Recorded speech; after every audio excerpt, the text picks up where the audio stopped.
आज हम सॉल्व करेंगे क्वेश्चन नंबर 4 फ्रॉम एक्सरसाइज 8.2। सबसे पहले क्वेश्चन रीड करते हैं। हमें दिया गया है ट्रू और फॉल्स बताना है।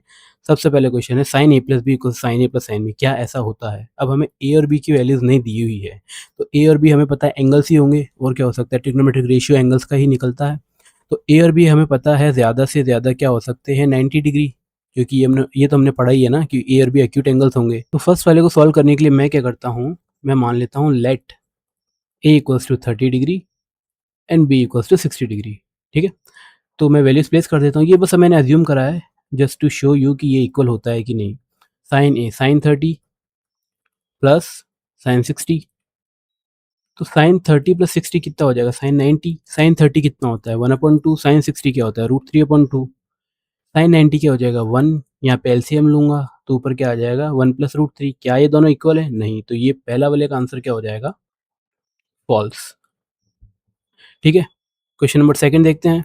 Value of sine theta increases as theta increases. Theta मतलब एंगल है, ठीक है, एंगल 0 से 90 हो सकता है। तो यहाँ पे देख लो टेबल पे 0 से 90 की तरफ अगर मैं मूव करूंगा, ठीक है, तो क्या मेरा साइन थीटा इंक्रीज हो रहा है?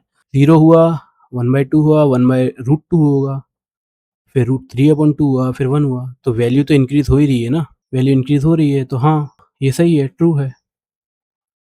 थर्ड देखते हैं, value of cos theta increases as theta increases. Theta बढ़ता है तो कॉस थीटा की वैल्यू भी बढ़ती है। देख लेते हैं, 0 से 30, 0 से 90 की तरफ जाएंगे, ठीक है, तो यहाँ से एंगल बढ़ रहा है, तो क्या कॉस भी बढ़ रहा है, 1√3/2, 1/√2, तो ये तो कम हो रहा है, वैल्यू यहाँ पे डिक्रीज हो रही है, कॉस की वैल्यू क्या हो रही है, डिक्रीज हो रही है, तो ये वाली कंडीशन क्या हो गई, फॉल्स हो गई।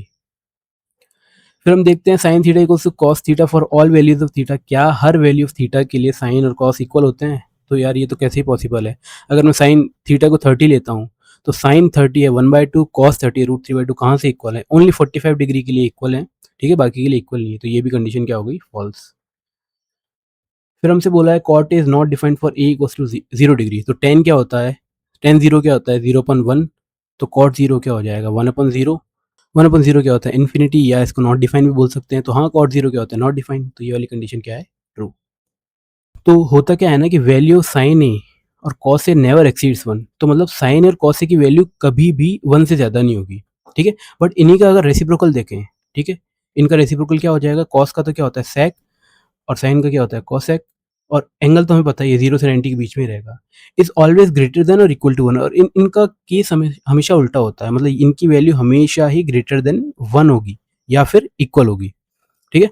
तो वापस देख लेते हैं, वैल्यू ऑफ साइन और कॉस नेवर एक्सीड्स 1, इनकी वैल्यू कभी भी 1 से ज़्यादा नहीं होगी, ठीक है। Where as the value of sec a and cosec a, condition ये है कि एंगल ए जो रहेगा वो 0 से 90 के बीच में रहेगा, और इसकी वैल्यू सेक और कोसेक की हमेशा क्या होगी, इज ऑलवेज ग्रेटर देन और इक्वल टू 1।